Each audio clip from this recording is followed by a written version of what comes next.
In the practice exam, a customer advocate is interested in evaluating the claim that a new granola cereal contains 4 ounces of cashews in every bag. The advocate recognizes that the amount of cashews will vary slightly from bag to bag, but she suspects that the mean amount of cashews per bag is less than 4 ounces.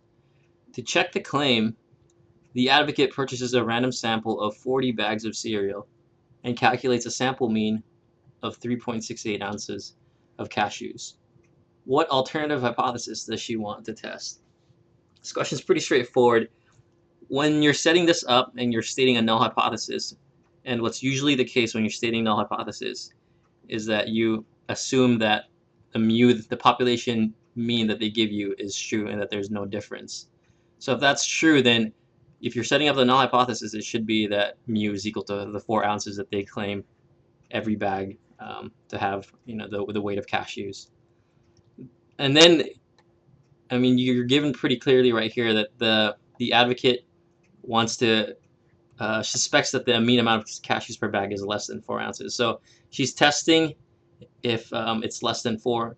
Now, of your options between A through F, you have X bars that are statements for an alternative hypothesis. Remember, you can't use X bars for statements of hypothesis because you're testing claims on the population mean. So X bar is information about the sample means. So you can eliminate A, B, and C just because they have X bars. So it's between D, E, and F. And then from those three, you can tell pretty easily that it's less than 4 because it tells you right there. So that's number 14. Number 15, it says, suppose the p-value for a hypothesis test is 0.304.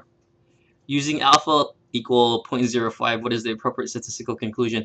All right, so another question that's really straightforward. Your p-value is 0.304, and when we make statistical conclusions, we compare p-values to the alpha level, and because 0.304 is greater than 0.05, there's not enough evidence to reject the null hypothesis or accept the null hypothesis.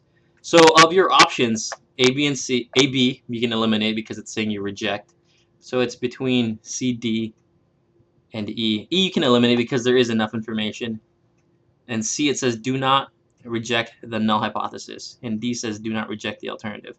Well, the answer is C because our p-value is greater than our alpha and we cannot reject the null. So 14 and 15, pretty straightforward.